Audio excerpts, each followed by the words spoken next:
Alright, this is the video guide for Chapter 5 of Outliers, the 3 lessons of Joe Flom.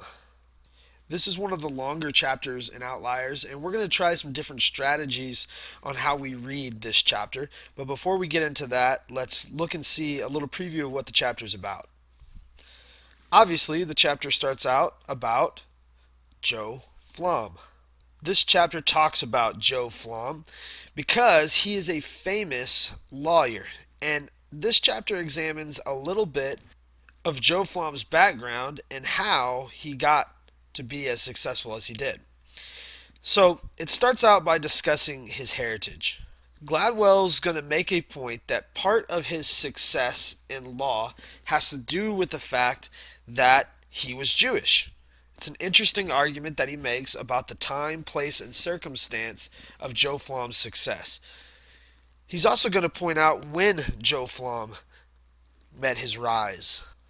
How coming on the heels of things like the Spanish influenza, which wiped out thousands of American lives, followed by World War I, which saw many more lives lost, the Great Depression, and World War II, and how all of these historical events helped to put Joe Flom in a position to be more successful. Just like we saw with the 1800s and the oil boom, and we saw with the Silicon Valley rush and those guys being born in the same 3 years in the 1950s.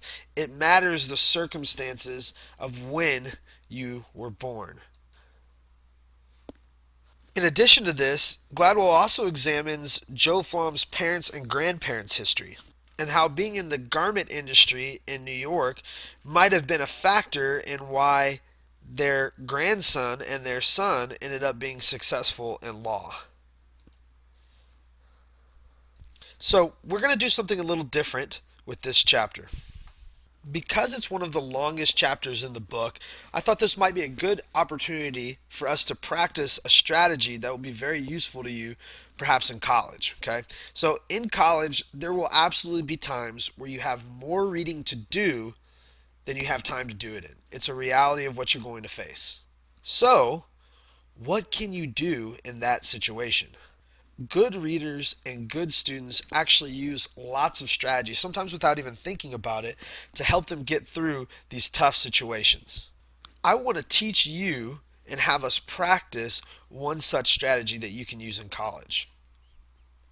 When you have a lot of reading and not a lot of time to do it, there's a strategy called jigsaw study groups. Okay, in this strategy, you actually organize a group of reliable study partners in the same course, and you split up parts of the reading between the members. So you get together, classmates, and you divide and you conquer. You decide who's going to read what sections, and you all hold each other accountable. Okay, each member of the group is responsible for taking detailed notes and recording their insight on the reading. And that person with that section is the expert on that section for the group. If you have enough people, it's even great to have a couple of people be experts on the same section. The group then, after a little time of reading, gets together, exchanges notes, and discusses the reading as a whole after each member reports on their own section. So what basically happens here is you cover the same amount of material, the same amount of knowledge in less time. Now, what's tricky about this is you have to trust the people you're studying with.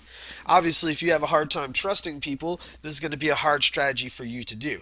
But in a safe environment in our classroom with Chapter 5, we're actually going to practice this over the next couple of days.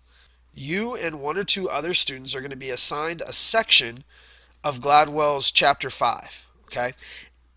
And in each class period, we'll have that whole chapter covered with different groups. So, let's try it. Okay, there are 12 sections in Chapter 5, and so in each class period, we're going to have 12 groups, and each group's going to have 2 or 3 students in it, depending on how big the class is, okay? Each group's going to get a different section of that chapter assigned to you, okay? You're going to be given an assignment for your section, and you'll have 2 class periods to finish it, okay? On the third day As a class, you will present and share the information. And here's the key: it's going to be a completely student led sharing session. You're not going to be able to rely on me to run your study group. You're going to run a study group just as if you were in college. We'll talk more about that in the next couple of days. Here's what your assignment will kind of look like, okay? Each group is actually going to be asked to carefully read their section at least once through, okay?